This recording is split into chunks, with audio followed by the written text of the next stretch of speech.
Today we're pulling information from an article from the website KidLock. KidsLocks. KidsLocks. KidsLocks. Right. Mm-hmm. KidsLocks. And this article is about the 5 negative effects of technology you even don't suspect. I'm assuming there's an emphasis on you. Yeah, I would have said even you don't suspect, but yeah, I would have put it the other way. You even don't. I don't know. Anyway, the title, 5 negative effects that you don't suspect. I think you do suspect. Some of them. Yeah. I think we've been talking about this. Not just on the podcast. We as a culture. Right.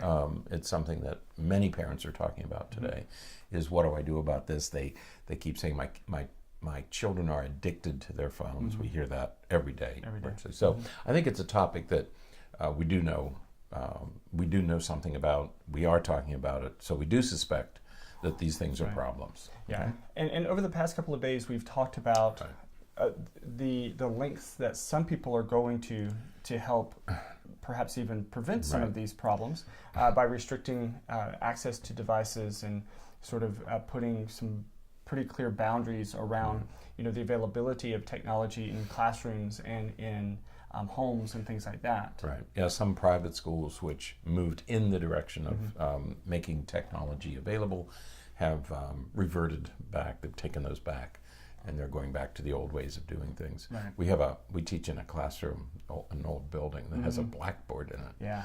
Well, it's actually not black; it's brown.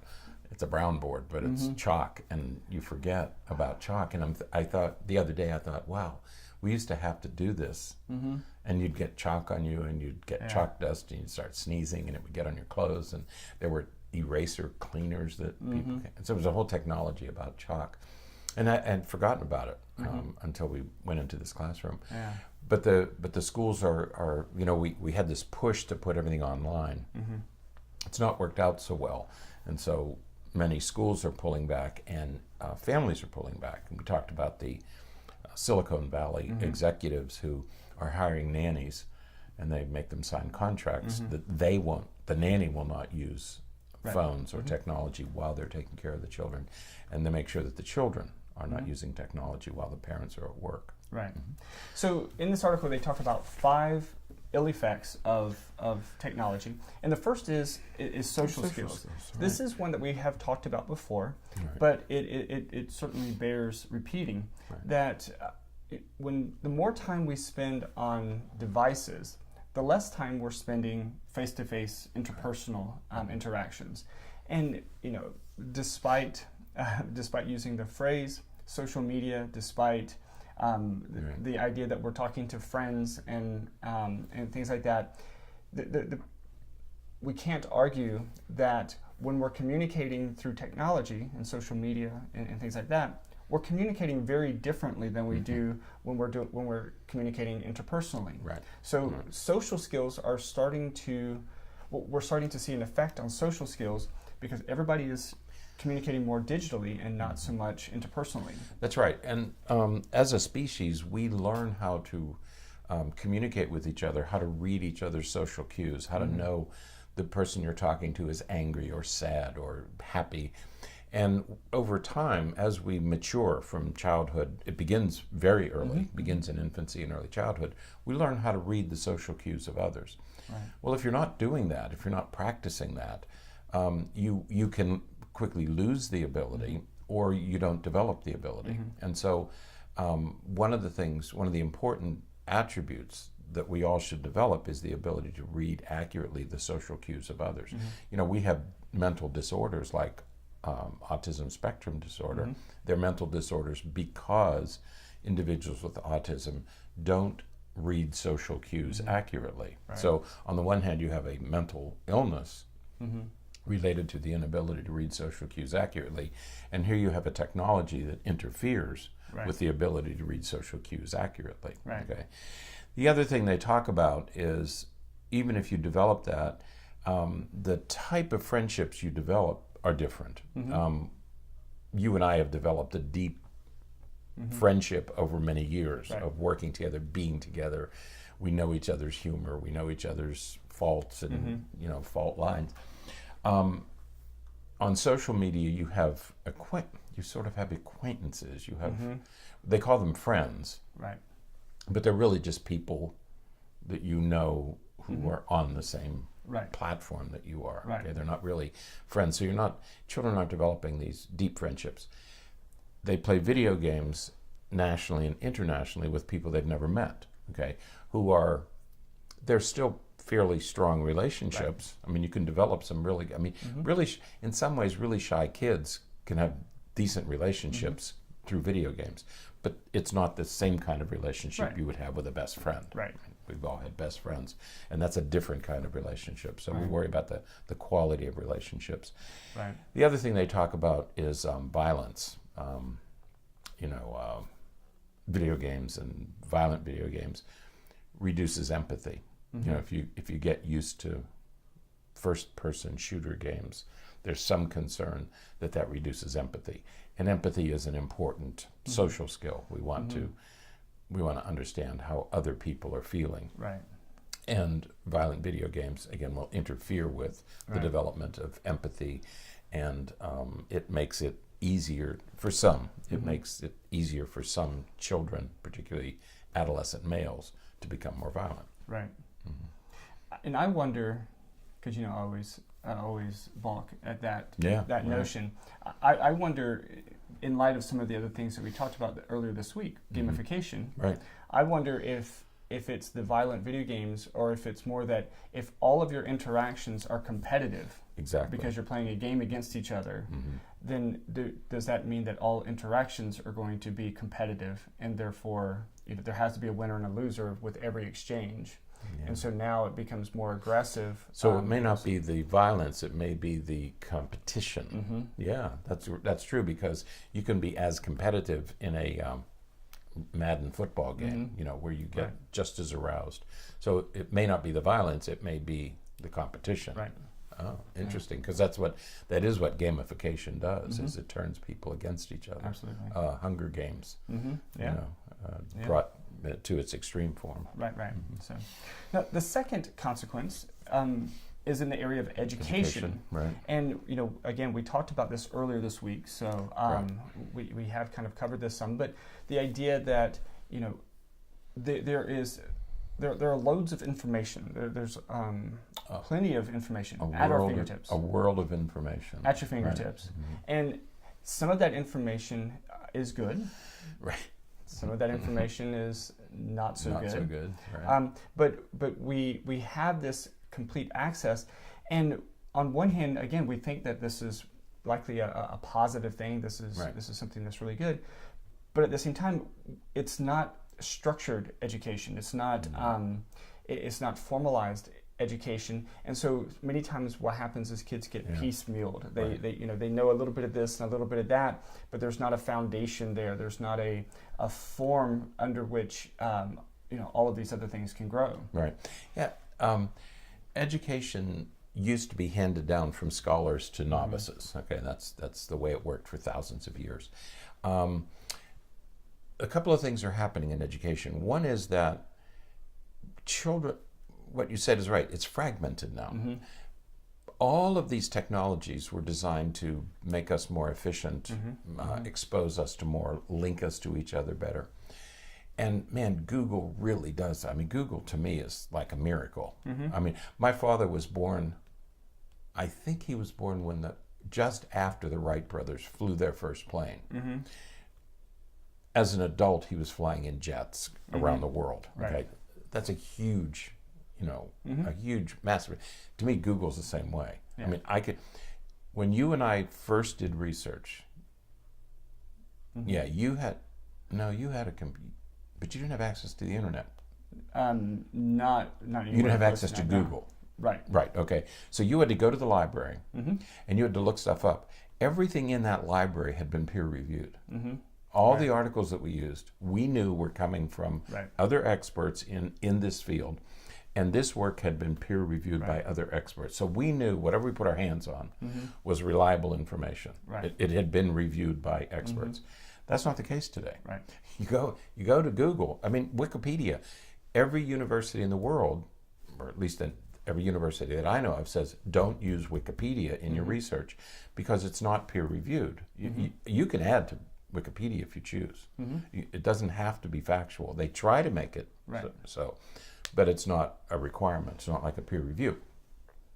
And so what we have is fake news, in a sense. Right. You have to be very careful when you go to Google. Not all that stuff is peer reviewed. Right. Okay, so that's one problem. You may not be getting accurate information. Second problem with education is that the technology itself becomes very distracting.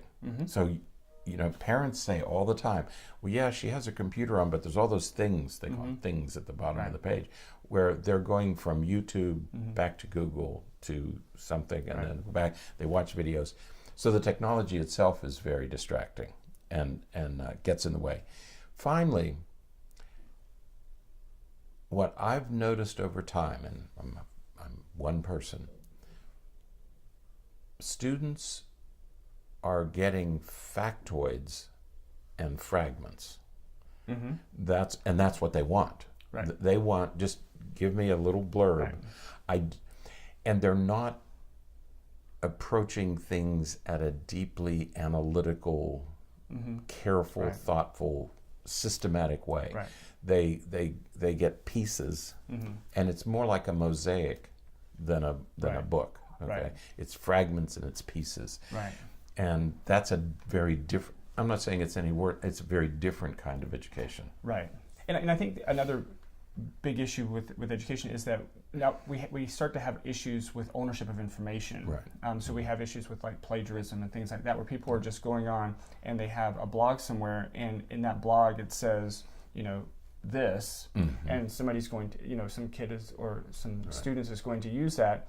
But we have no idea where that source of information comes from. It could be, taken from someone else. It could be sourced somewhere else or inaccurate. And now teachers are submitting students' papers to, what is that program?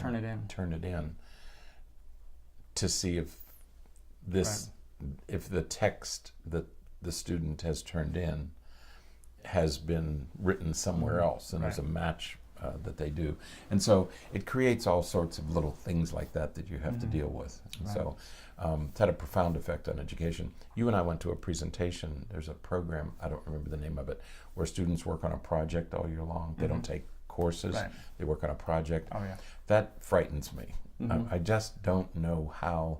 They say the students are doing okay. I just don't know how you get an education, a thematic, structured education, by pursuing pieces of the project. I don't know how that works. Yeah, troublesome.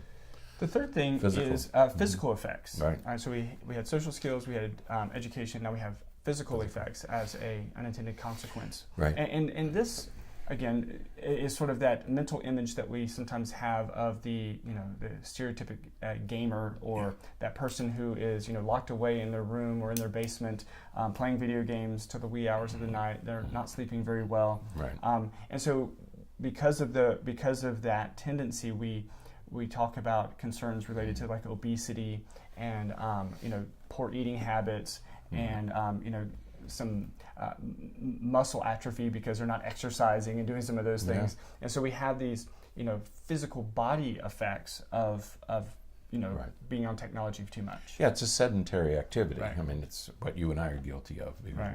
Ours is a very sedentary activity. But you have obesity, you have sleep problems, less blood circulation. You want to always be renewing the oxygen in your blood, and you have to be active to do that.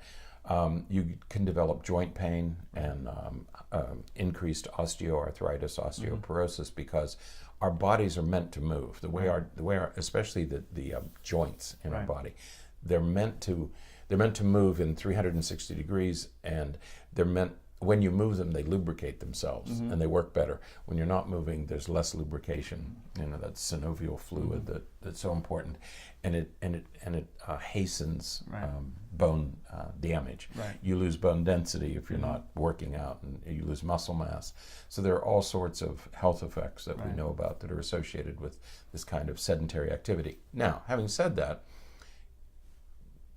40 years ago, kids who read too much had exactly the same symptoms. Right. It's just that today we have many more people who are sedentary than we did 50 years ago. Right. Okay, so but it's exactly the same health problems. You know, kids who read too much were fluffy, and we call them fluffy and out of shape and that sort of stuff. But exactly the same, it's just many more. Right.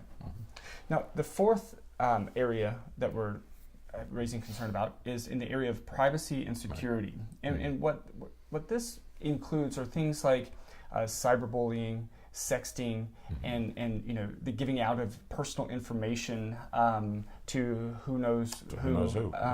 Online, and you know, kids are at much more increased risk when they're using technology a lot at, you know, engaging in some of these things. Right. Yeah, and I think that for parents, it's mostly sexting and cyberbullying can be a problem. I think those are real issues.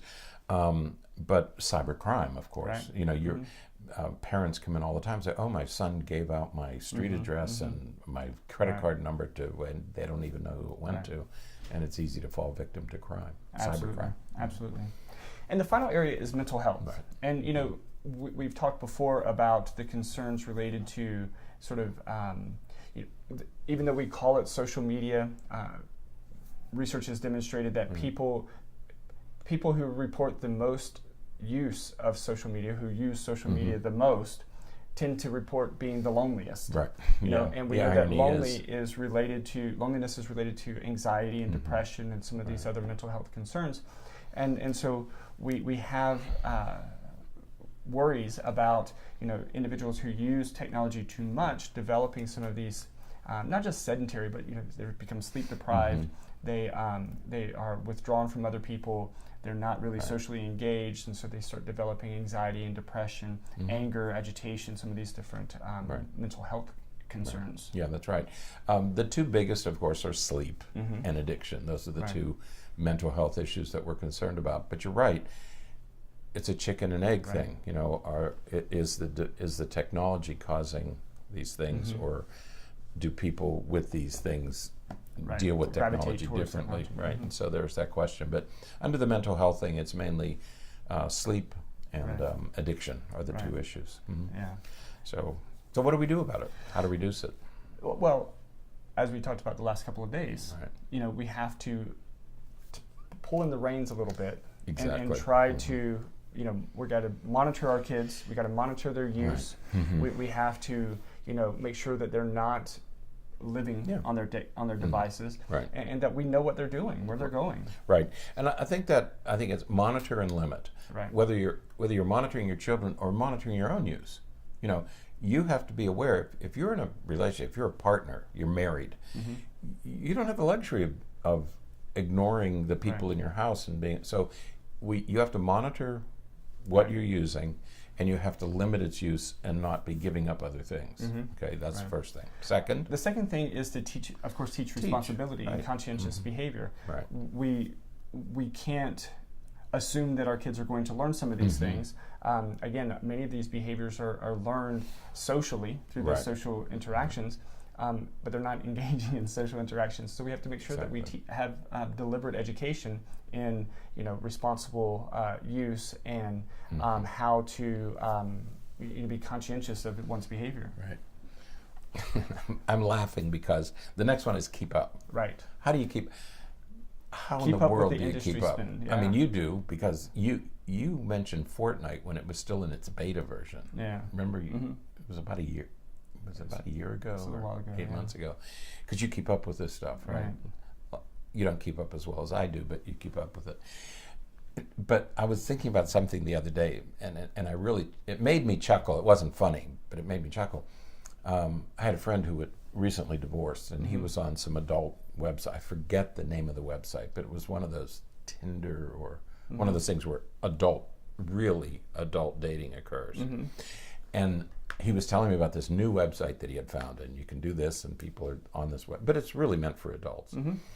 And about 2 weeks later, my daughter had some friends over, and they were talking about how they communicate using that same site. I don't think they were using it the way my adult friend was using it, but they were on the same site. And the parents are sitting there, no idea what they were talking about. Right. I wouldn't have if this friend of mine hadn't told me about it. But it was an adult dating site, and they're using it like a social media site. Yeah. So if you have young children and they have these devices and they're connected to the internet, make sure you know what those sites are. Right. Remember, was it Kick? Mm-hmm. That was one that was used inappropriately, but kids Right. were using it. Yeah. Kids had Kick accounts. Okay? Right. Well, there are lots of media and apps and things like that a lot of people use appropriately, and then other people use inappropriately. Right. So Yeah. So these kids are using these, and parents have no idea what a Kick account is, and then they go investigate and they find out that it's an adult date. It's more than an adult dating site. It's an adult. It's meant for adults only. It's meant for Right. Yeah, I think that. But it's Yeah. all you have to do is lie. Now the fourth thing to do about it is to find alternatives to technology, and this could be anything from outdoor activities to board games to just family time of talking or doing different things. So just find alternatives to all that technology. Right. That's right. That's good advice. Yes. So if you're looking for a primer on what are the dangers, what do I do, this article is a nice place to begin. Absolutely. So all right. Well, that is it for today. Until next time, stay happy, stay healthy, and forget to be afraid.